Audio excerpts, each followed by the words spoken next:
그 신고한 재산이 23억 원으로 되어 있더라고요. 네. 변호사 활동 오래 하셨고 자본주의 사회에서 재산이 많은 게 뭐 흠은 아닙니다만 네. 흑수저를 대변해 오신 이미지와는 좀 상충되는 게 아닌가 하는 느낌이 좀 들 수도 네. 있을 것 같은데 어떻게 생각하십니까? 보니까 많더라고요, 보니까.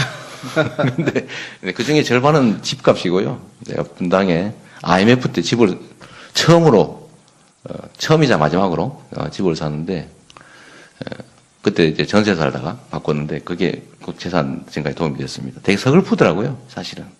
그렇게 재산 늘어나는 게. 그리고 뭐 제가 변호사로 열심히 일했고, 또 뭐 나름 평판이 뭐 있어서 또 어려운 사건들 또 많이 하고 해서 뭐 나름 열심히 일한 결과라고 생각해 주시면 좋겠습니다. 가끔씩 주식도 합니다. 지금도 주식 자산이 절반입니다. 제가 그 시장님이 시장이 쓰신 그 책을 들고 나왔습니다. 네. 예, 이재명 대한민국 혁명하라에 책이 있는데 이거 말고도 두 권의 더 책을 쓰셔 세 권의 네. 책을 쓰신 걸로 알고 있습니다. 근데 이제 대개 정치인들이 보시면 대피를 많이 합니다. 네. 직접 안 쓰고 이름만 이렇게 하는데 저는 그 시장님은 새정치를 하신다고 말씀하셨고 네. 새정치 하신 분들은 대피를 하면 안 돼. 직접 써야 된다고 생각합니다. 네. 근데 그 바쁜 시장을 하시고 그다음에 대선 활동을 하시면서 이 책을 쓰실 시간이 있으니 저는 개인적으로 굉장히 의문스러운데 직접 쓰셨습니까? 그 대한민국 혁명하라는 제가 주로 뭐 페이스북이나 이런 데다가 쓰는 정책안들이어서 그건 100% 제가 쓴 게 맞습니다. 그건 제가 다 직접 썼죠. 또 하나 9분 8 뭐 그거는 교수들하고 이제 정책 공부한 내용을 객관적으로 기록한 것이어서 서혜성 작가께서 주로 쓰신 거죠. 뭐 그렇게 표시되어 있습니다. 또 하나 이제 에세이집은 전문 작가들하고 같이 의논해서 제 얘기들 구술해서 쓴 게 맞습니다. 그것도 표기가 돼 있죠. 전문 작가 그냥 시장님 전환만 돼 있나요? 그 사실 제가 아직 못 봤어요. 예. 아직 그게 나왔나? 며칠 됐나? 광고하고 있는 것 같긴 하던데. 네. 저는 이제 그런 게 과거 정치인들의 관례인데 이제 그런 거를 없애자는 게 사실 새정치죠. 그 좀 부연 질문을 좀 드리겠습니다. 조금 전에 그저 시장님께서도 그 주식 투자도 좀 하신다고 그러셨는데 그 주로 이렇게 투자하시는 주식들이 대기업, 다시 말하면 재벌 기업들이더라고요. 삼성, 현대, 다 SK, 보셨어요? LG. 그렇죠. 신고하시는 그 내역을 보니까요. 네. 근데 그 평소에 재벌에 대해서 굉장히 그 비판적이신데 투자할 때는 또 좀 뭐랄까 긍정적으로 평가하시는 게 아닌가 하는 생각이 들었습니다. 그게 또 오해죠. 제가 재벌 기업들을 폄하하는 게 아니고 재벌 기업들을 지배하는 재벌 가문들의 부당한 지배 행태를 제가 문제 삼은 거죠. 기업 자체가 아니고. 예. 그리고 제가 전에는 소위 소형주 투자했다가 엄청나게 손해를 보고 난 다음에 네, 농담이었습니다. 예, 제가 다른 질문 드리기 전에 먼저 한 가지 확인하겠습니다. 네. 두 아들이 명문대를 갔다고 하는데 맞습니까? 그냥 대학을 갔습니다. 하여간 뭐 명문대를 갔다는 전제에서 네. 이럴 경우에는 이제 부모가 네. 보통 사교육을 세게 시켜가지고 네. 성공했다는 얘기를 좀 많이 듣고 그렇게 오해도 받습니다. 네. 그래서 지금 대선 주자들이 이 사교육 관련 대선 공약을 내놓을 때 관심을 네. 많이 끕니다. 네. 남경필 경기지사 같은 경우에는 과외 금지제를 네. 내놨는데 우리 시장님의 어떤 그 사교육 관련한 공약이 있으면 좀 소개해 주십시오. 저희도 뭐 열심히 연구는 하고 있는데 뚜렷한 답을 찾을 수 없어서 아직 발표된 건 없습니다. 그리고 저는 이제 교육 문제의 자체 그 교육 문제를 해결하기 위한 그 자체의 정책이라고 하는 게 참 쉽지가 않다는 생각이 들어요. 예를 들면 과도한 경쟁, 과도한 사교육, 대학 서열화의 진짜 뿌리는 기회가 줄어들었기 때문이거든요. 결국 저는 이게 경제, 산업, 고용 정책의 일종의 좀 연동돼 있다고 보기 때문에 그 문제를 그냥 놔두고 나서 교육 문제를 해결하겠다고 하는 것 자체가 대책이 좀 없어 보여요. 결국은 이 경쟁이 치열하게 생긴 거죠. 기회는 작고 여기 통과해야 될 사람은 많은데 요거 통과하는 방식을 놓고 통과하기 위해서 엄청난 치열한 경쟁이 생기지 않습니까?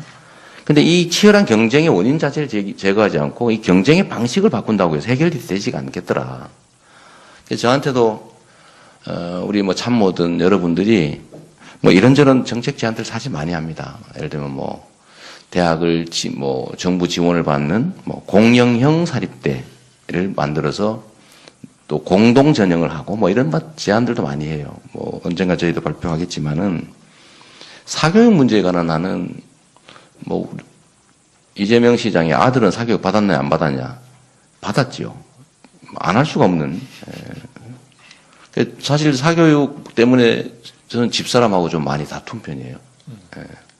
그렇게 해서 뭐 실제 실력이 늘겠느냐?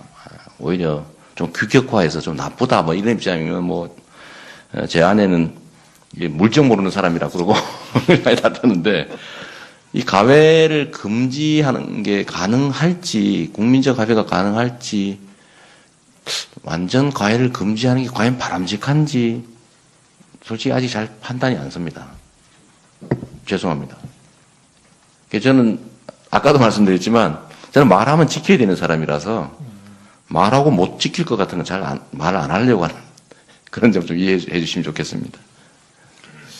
제가 이 질문을 드려야 될까 말까 좀 고민을 많이 했습니다. 좀 네. 뭐 아주 민감한 질문인데 아직도 지금 형수님에 대한 막말 논란이 네. 계속되고 있습니다. 그래서 저도 뭐 몇 번 들어봤는데 좀 이게 사회적 통념을 넘어서신 게 아닌가. 저도 뭐 그런 생각이 개인적으로 들었습니다. 네. 그래서 이 대통령이 되시고자 하는 분이 너무 쉽게 흥분하고 이런 분들이 좀 이 성정이나 품위가 좀 그런 지적을 받고 있는데 네. 시장님 어떻게 생각하십니까? 제가 아직 수양이 부족해서 그런 무리를 일으켰는데 죄송하게 생각합니다. 근데 뭐 굳이 변명을 하나 하자면 우리 그 형님 부부께서 좀 첫째로는 어머니하고 사이가 좀 안 좋으세요. 그리고 제가 취임한 후에 우리 그 형님께서 이제 시장형을 내세워서 시정에 심하게 많이 개입하셨습니다. 예를 들면 뭐 인사도 직접 하시고 업무 지시도 본인이 직접 하시고 나 시장 친형인데 누군데 실제로 친형이라고 표현하세요. 그래서 전화해서 뭐 공무원들이 정말 힘들어해서 제가 공무원들한테 일체 전화 통화를 금지한다는 지시까지 내렸죠. 저를 만나기 위해서 시장실 앞에 농성도 하셨어요. 제가 안 만나줬습니다. 죄송하게도.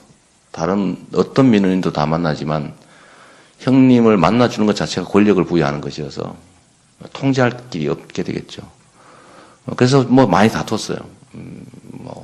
근데 그건 제가 다 참았습니다. 다 참았는데 결국 이 연원으로 어머니를 통해서 저한테 압력을 행사하다가 어머니가 또 그걸 거절하고 그러니까 어머니하고 많이 또 뭐 싸운다기보다 어머니한테 좀 해서는 안 될 폭언, 위협, 협박 뭐 이런 거 하고 결국 어느 날 어머니를 폭행했죠. 때렸죠.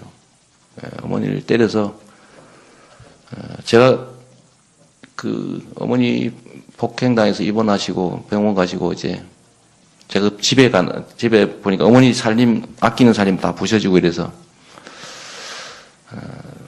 제가 참기가 좀 어려웠습니다. 그러니까 뭐 분노 조절 못 한다고 하면 할 말은 없는데 하여튼 저는 제 손잡고 공장에 데려다 주시고 그러고 화장실 가서 남자들 화장실 이용하는 이용료 받으시면서 우리 7남매 키워주신 분인데 그 병들고 몸도 못 가누시는 호노 어머니를 두들겨 팬 형님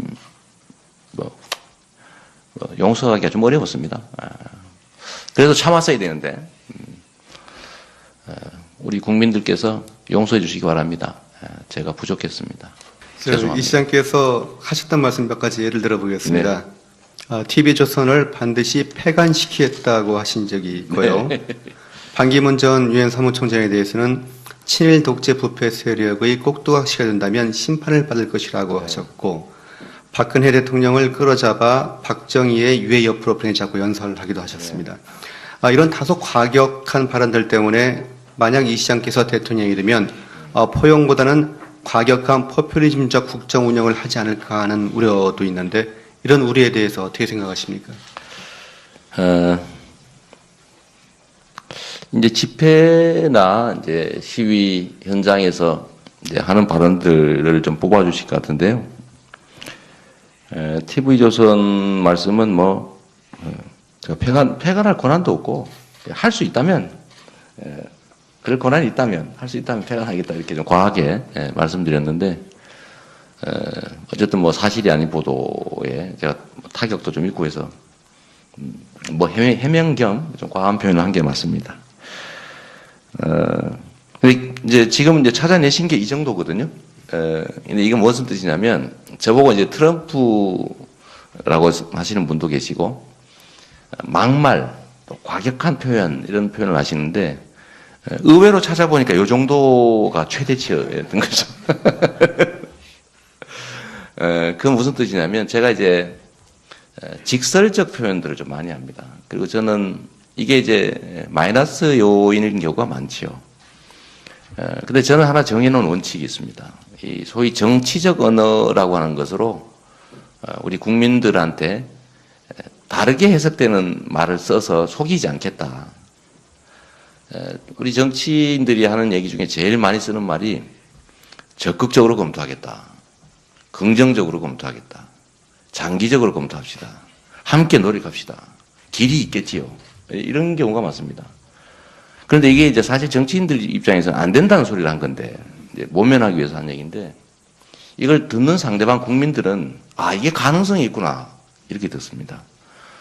제가 성남시정을 하면서 얼마나 집단 시위가 많았냐면, 시위를 하는 순서를 뽑기를 하고 그랬어요. 시청 앞에서. 그래서 결국 전임 시장이 9층에다 아방궁을 만들어가지고 아무도 접근 못하는 곳에 시장실을 만들었죠. 접근 불능하게. 전용 엘리베이터 만들고.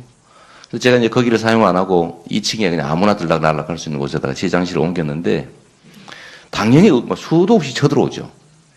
이게 웬 찬스냐. 저는 시장을 구경도 못 했는데, 하루에도 몇 팀씩 쳐들어오고 그래서, 제가 그때 깨달았습니다. 피할 길이 없구나, 이게. 그러면, 있는 대로 얘기하자, 있는 대로. 그래서 제가 다 만났죠. 다 만나서, 안 되는 이유, 대개는 안 되는 것들입니다. 왜냐하면 법률적으로 안 되거나, 현실적으로 불가능하거나, 해서는 안 된 것이거나, 뭐 이런 것들이죠. 정치하는 사람들이 표가 되면은 안 되는 것도 되게 해주는 판인데, 그 왜 집단 민원을 그렇게 방치했겠어요? 사실 안 되는 거예요. 몇 년씩 그러는 거는. 그래서 그때 제가 정확하게 안 되는 이유를 설명했죠. 저는 그래서 안 되는 얘기를 하면 제가 이렇게 얘기합니다. 그거 안 됩니다. 그러면 얼굴이 빨개지죠. 그리고 설명하죠. 왜 안 되는지. 그런 점 때문에 이 정치에서 국민들한테 고통을 준다. 자신의 이익을 위해서. 이것도 일종의 기만행위다. 이런 생각을 하게 됐어요. 대개 제가 만났던 그 집단 민원인들은 저하고 만나서 한 보통 2-3시간 이렇게 서로 얘기하면 끄트머리에는 거의 다 박수를 치고 울고 갔어요. 고맙다고. 어떤 정치인도 자기들한테 진실을 얘기해 주지 않았대요. 다 되는 것처럼 얘기해서 자기들은 정말로 몇 년 동안 머리띠 묶고 직장 휴가 내가면서 데모하러 쫓았다 했는데, 옛날에 미리 이렇게 사실대로 얘기해 줬더라면 자기들이 몇 년 동안 왜 이 고생을 했겠냐. 고맙다고 하더라고요.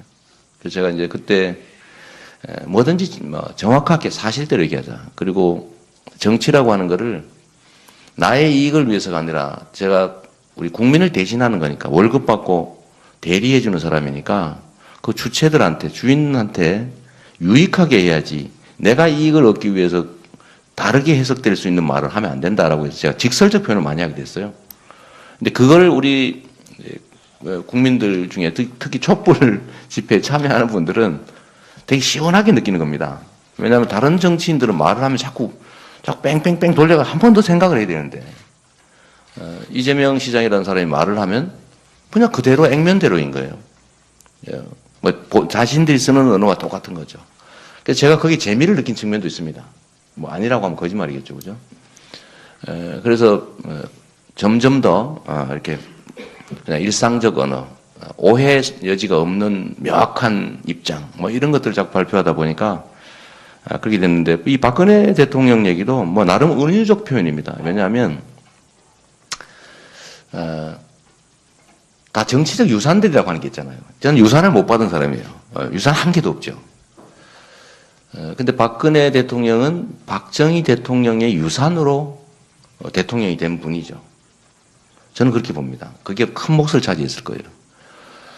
그런데 그게 결국은 그분의 발목을 잡았죠.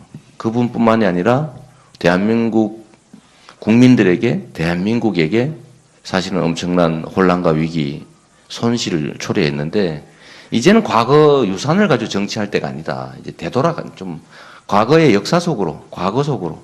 과거란 곧 무덤이니까 이미 다. 그래서 그 무덤, 역사의 무덤으로 좀 되돌아가자. 이런 얘기였는데, 표현이 좀 과했던가 봐요. 근데 그게 찾아낸 최대치죠? 네, 앞으로 좀 더 신중한 발언을 하도록 노력하겠습니다. 시장께서는 재벌로부터 이 독립적 유일한 후보다라고 말씀하셨습니다. 네. 그러면 이 말씀을 제가 분석해 보면 문재인과 안희정 후보는 그러면 재벌로부터 독립이 안 돼 있는지 좀 그런 의문이 드는데. 이게 참 어렵죠, 그죠? 이게 짬뽕 좋아한다니까 짜장면 싫다는 거냐? 이렇게 혹시 오해될까봐 정말 조심스러워요. 우리가 경쟁하는 관계에 있기 때문에 저희 강점을 주장하다 보면 이게 이제 자칫 상대의 약점이랄까 아니면 그런 걸 지적하는 것처럼 오해될까 참 조심스러운데 제가 이 얘기는 할 수 있죠. 저는 대한민국의 좀 구조적인 문제라면 부당한 경제 권력들에게 부패한 정치 권력이 놀아나는 그런 게 제일 심각한 문제라고 생각합니다. 정치를 똑바로 하려고 해도 결국은 이 돈 때문에 똑바로 못하게 되는 경우가 참 많아 보입니다. 제가 볼 때는.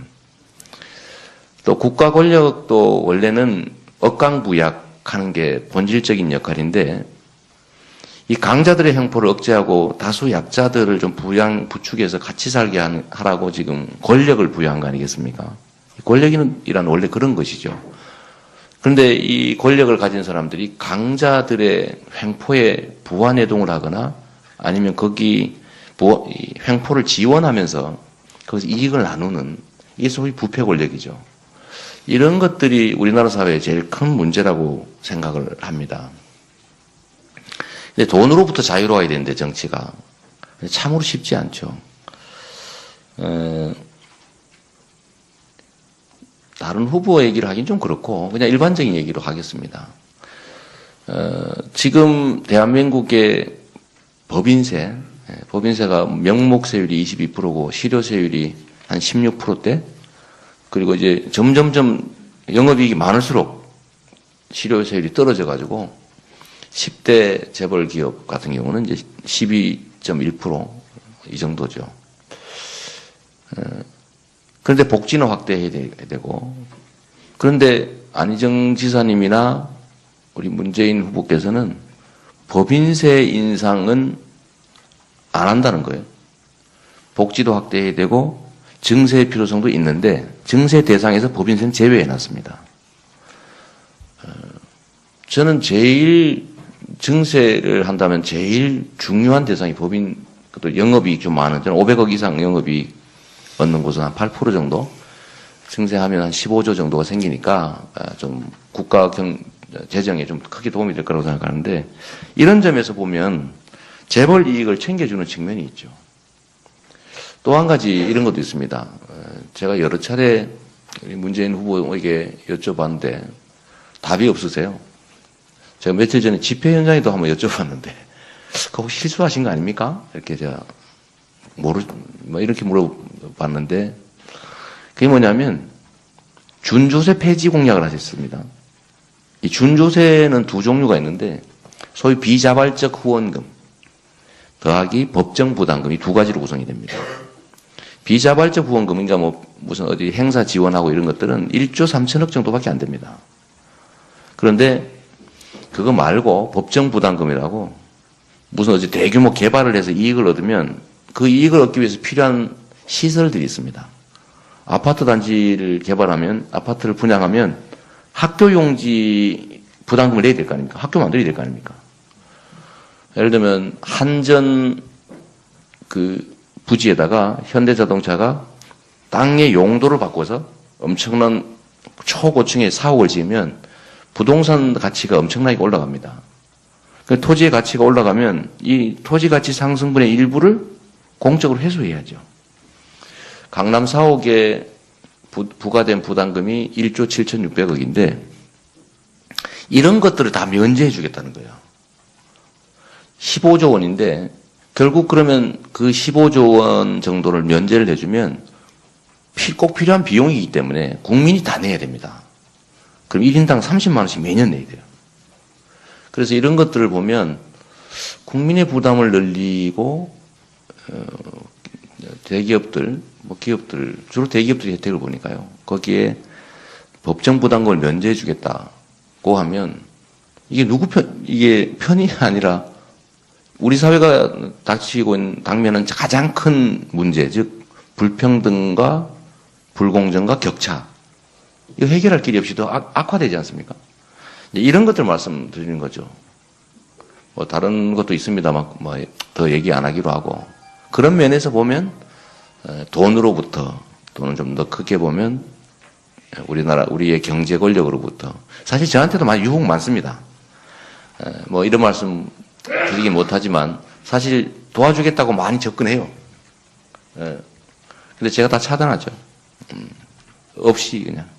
저는 소액 후원으로 지금 이제 선거를 치르려고 하는데 생각보다 많이 소액 후원이 들어오고 있습니다. 뭐 놀라울 정도로 지금 며칠 안 됐는데 6억이 넘었다고 해요. 뭐 보면 주로는 뭐 3만 원, 5만 원, 뭐 대개 10만 원 뭐 이렇게 후원하는데 그런 면에서 보면 제가 돈으로부터 자유로운 후보인 건 북한이 12일 날 네. 북극성 2형 미사일을 고각으로 발사를 했습니다. 이 미사일이 그 마 10 이상으로 낙하를 네. 하기 때문에 사실 요격하기 힘들다고 합니다. 그래서 이제 국민들의 안보 불안이 확산되고 네. 사드 배치의 당위성 이런 것이 좀 확산이 되고 있습니다. 네. 근데 그 안희정 지사하고 이제 시장님하고 이게 차별이 되는 것이 사드 배치에 대한 어떤 입장입니다. 네. 안 지사는 기존의 그 한미 간의 합의를 존중하자고 하면서 사드 배치론을 주장을 하실 것이고 시장님은 파기를 주장하고 있습니다. 네.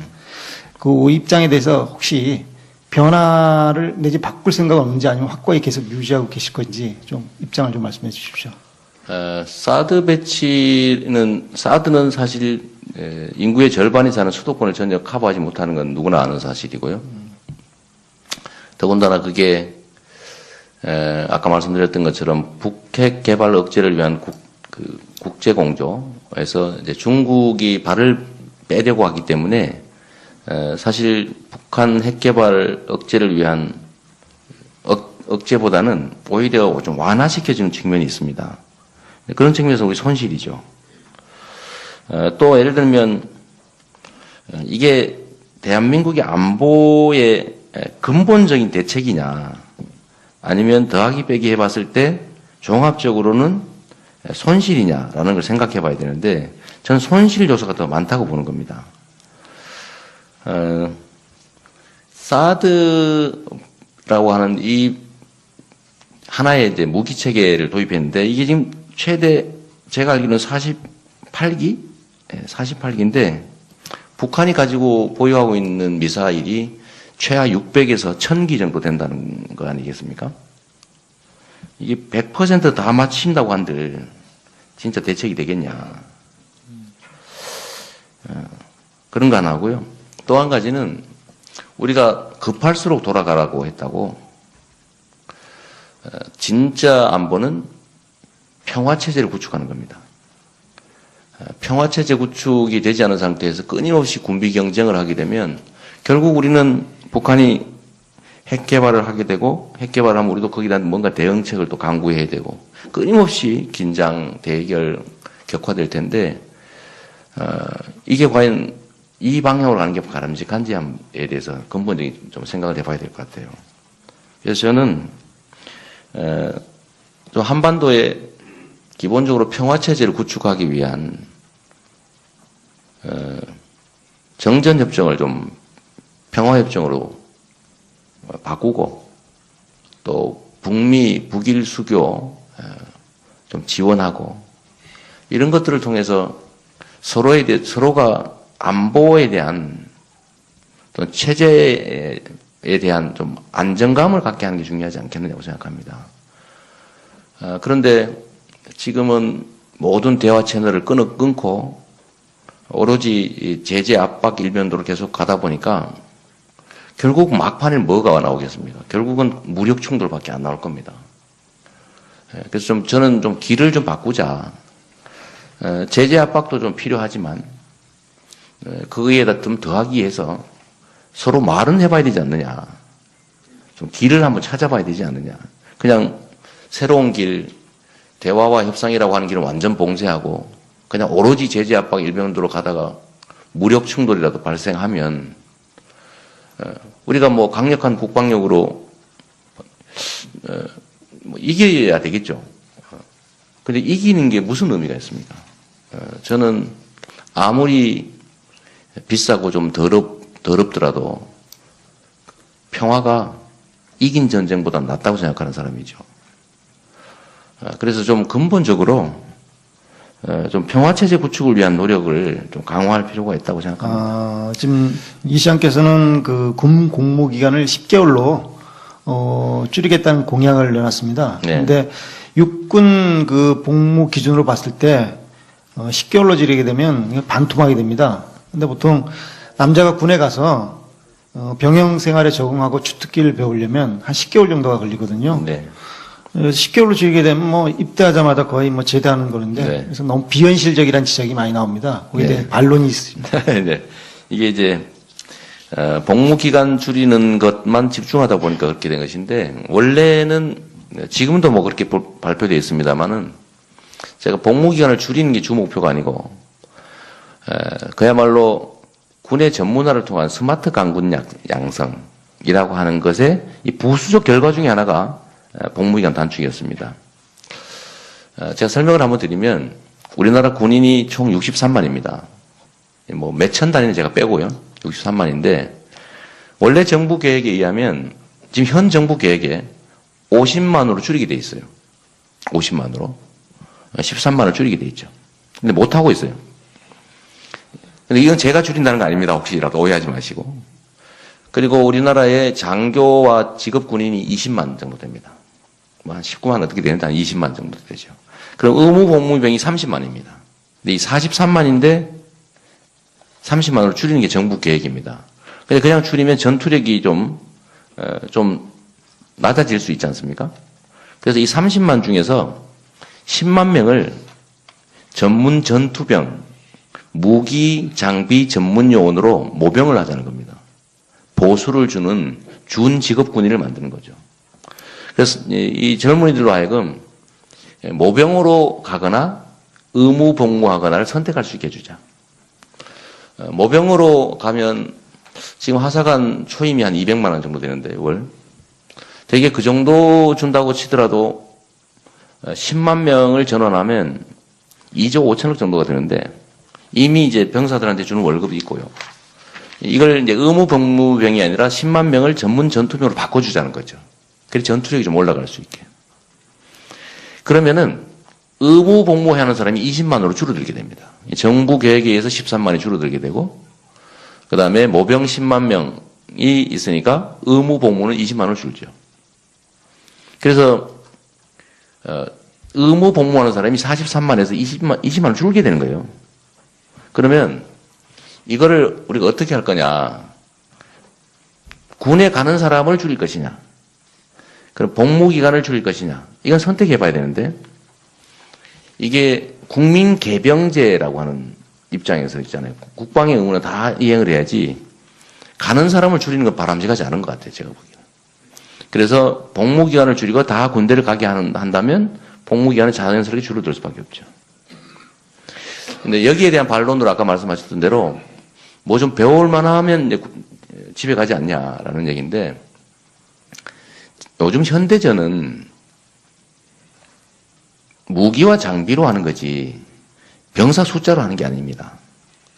그리고 병사들 중에서는 직업군인 10만 있지 않습니까? 장교 빼고 예를 들면 뭐 하사관들, 이 직업군인들하고 전문 전투, 그다음에 무기 장비 전문병으로 주축을 삼고 20만은 보조 역할을 하는 거죠.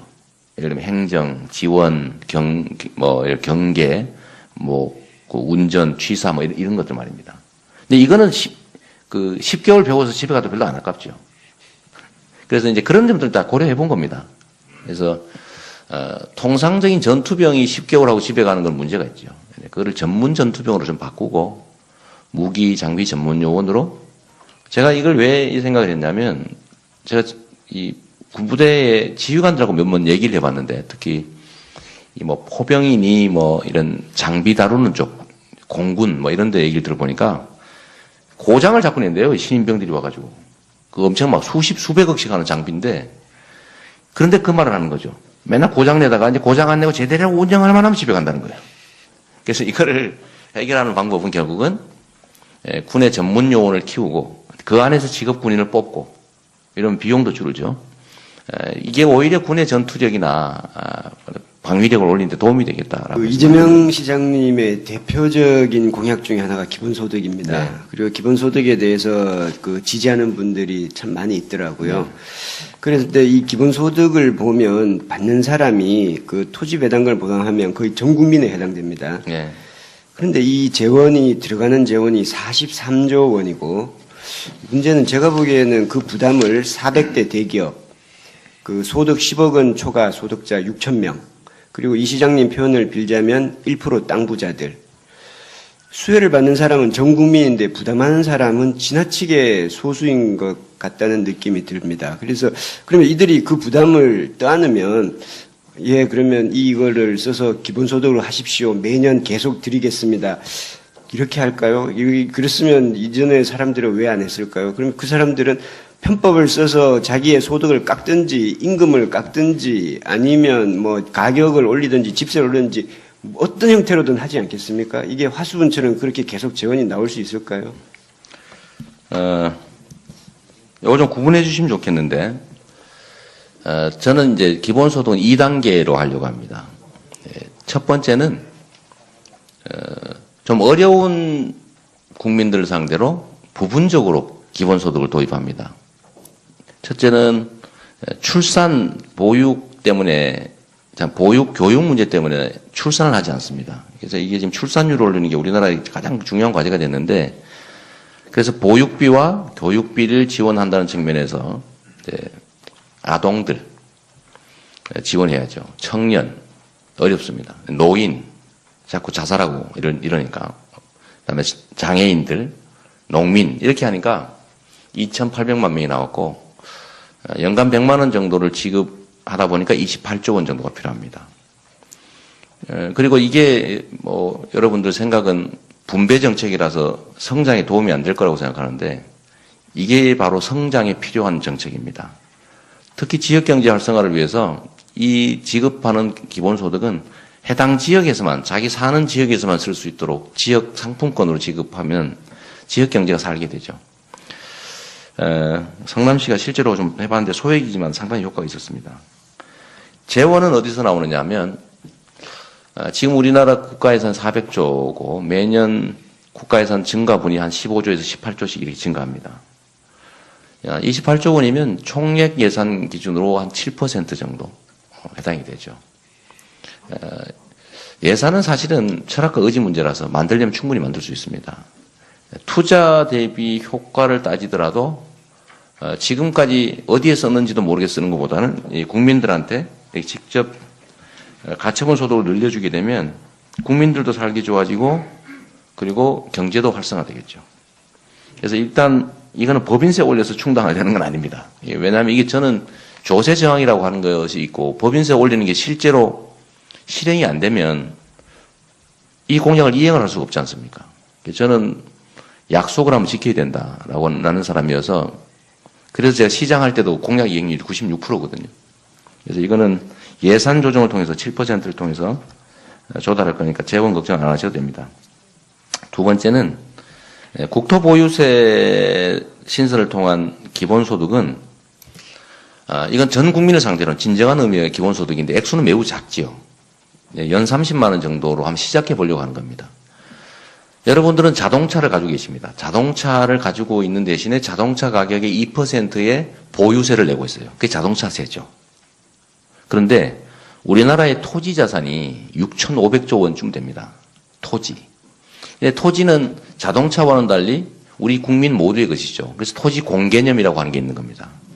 그런데 6,500조 자산에 대해서 내는 세금은 9조 원밖에 안 돼요. 현재 보유세, 부동산세니 뭐 재산세니. 그래서 이거를 15조 원 정도만 더 하자. 해봐야 24조 원이죠. 24조 원 해도 6,500조 자산 중에서 극히 정말 자동차세 몇 분의 1밖에 안 됩니다. 그래서 이거를 추가로 국토보유세 형태로 저희가 신설을 하는데 이게 전 국민한테 그대로 환급할 것이어서 조세저항은 매우 약할 거라는 거죠. 세금을 거다가 딴 데 막 써버리니까 국민들이 동의를 안 하는데 이 국토보유세는 100% 기본소득으로 전 국민한테 되돌려 줄 거라서 조세저항은 매우 없을 겁니다. 적을 겁니다. 실제로는 95% 정도는 자기가 낸 것보다 더 받게 돼요. 그런데 뭐 그게 엄청나게 많으냐? 많지 않아요. 이 3인 가족 해봐야 90만 원이고 지금 이미 뭐 토지분 재산세 내고 있는 게 있으니까 거기다 좀 더 내는 거죠. 그래서 요 국토보유세는 한번 해보는 겁니다. 15조 원 해봐야 실제로 뭐 국민 1인당 30만 원 크지 않죠. 그런데 그게 100% 자기가 낸 걸 다 돌려받기 때문에 이거 괜찮구나. 특히 우리나라가 이 자산 불균형이 심각합니다. 상위 10%가 66%의 자산을 가지고 있어요. 대한민국 재산에. 네, 좀 짧게. 그리고 국민 50%가 2% 가지고 나눠 갖고 있거든요. 그러니까 이런 자산 불균형을 해소하는 것도 우리 국가적 과제이기 때문에 극히 일부 자산 불균형 해소책으로 한번 설계해 봤습니다. 납득은 안 됩니다만은. 납득이 안 돼요.